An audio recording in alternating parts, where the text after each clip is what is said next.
zaštitnik njihov je ratnik, najveći od svih ratnika, kako na zemlji, tako i na nebu.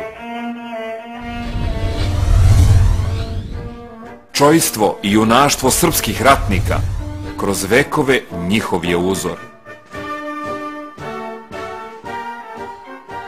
Oni su naslednici duge ratničke tradicije Srba.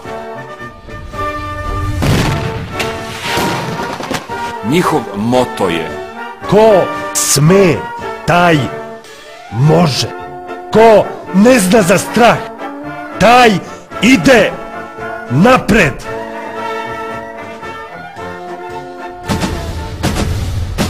To su ljudi osposobljeni za rešavanje najtežih scenarija koji se postave pred njih. Oni su jedna od opcija Srbije u ratu protiv terorizma.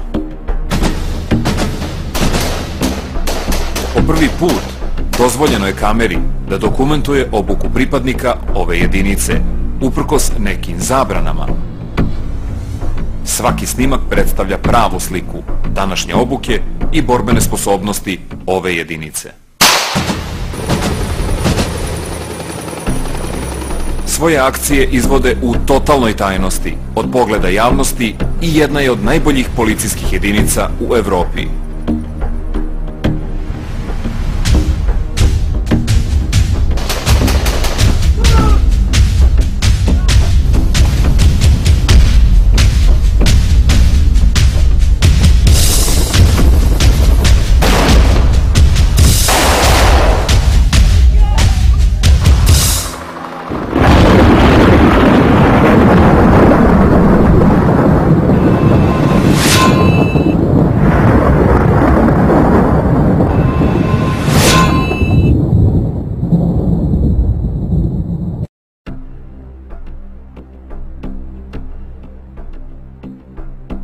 Malo ljudi zna o našoj tradiciji specijalnog ratovanja, a ona je mnogo starija nego kod drugih evropskih naroda.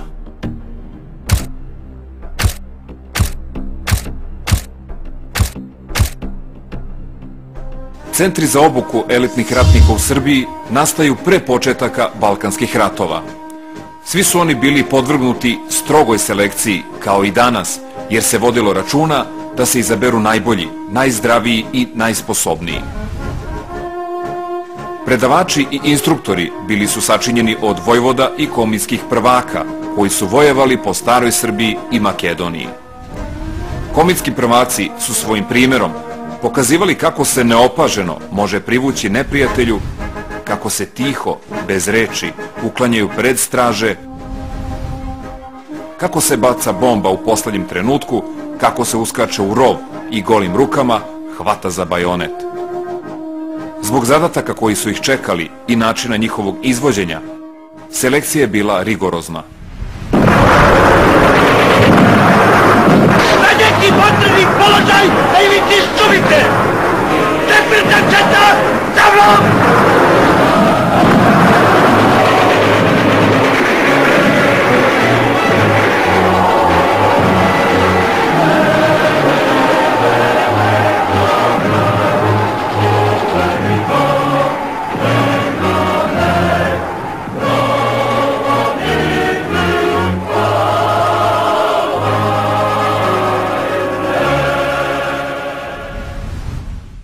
Komite su bili posebno odabrani ljudi, osposobljeni za borbu pod najtežim uslovima, proverene hrabrosti i visokih moralnih načela. Borili su se pod komandama četovođa i vojvoda. Kasnije reč komita postaje sinonim za četnika.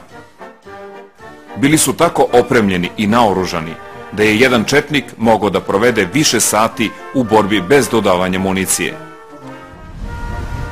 Mnogobrojni podvizi četničkih četa u oslobodilačkim ratovima Srbije i u Velikom ratu, kako po veličini njihove lične hrabrosti, tako i po postignutim rezultatima, ravni su podvizima velikih narodnih junaka. Četničke čete su uz ogromne žrtve iz ovih oslobodilačkih ratova izašle desetkovane, ali okićene pobedonosnim oreolom slave. Ovde počinje naša priča. Nalazimo se u blizini Beograda u bazi specijalne antiterorističke jedinice. Kroz ovu kapiju prošlo je mnogo kandidata, ali je samo mali broj njih tu i ostalo.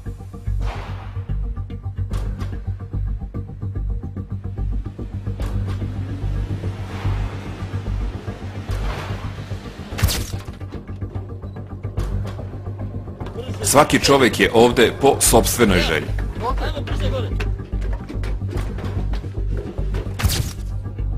Osnovna obuka podeljena je u 2 faze od po 3 meseca. U toku obe faze regruti se izlažu do krajnjih fizičkih i psihičkih granica.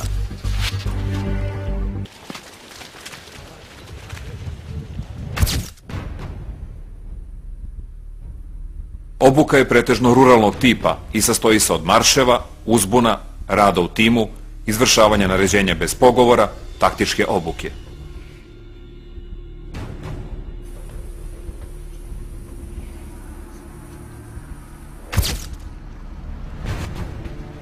Ovi momci danas u srcu nose istu ljubav prema Srbiji kao i njihovi preci, ali danas se ratnička veština uči na drugi način.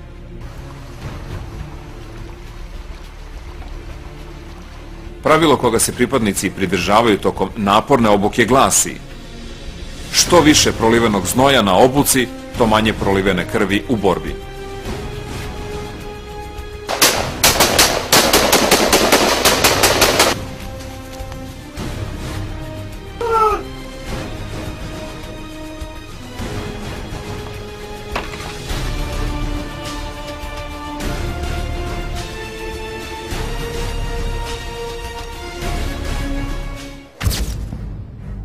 Ko završi prvu fazu, prelazi na drugu.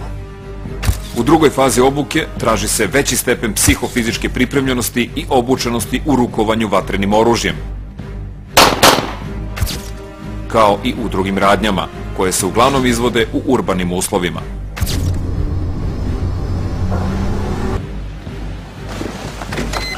Pod nadzorom instruktora vežbaju upade u objekat, rad sa vozilima, tehnike veranja i drugo. Kandidati još nemaju status pripadnika, što još više treba da ih motiviše i učvrsti u nameri da ostvare svoj cilj, da postanu deo elite, pripadnici Sajnja.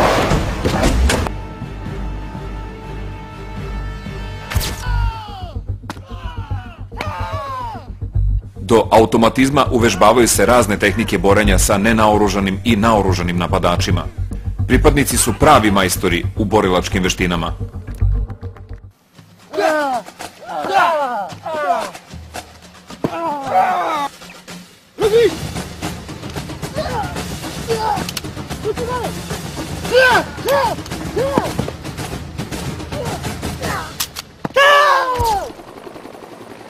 Po završetku obuke u jedinicu će biti primljeno na dalje usavršavanje samo nekoliko najboljih, možda samo 2, a možda ni 1.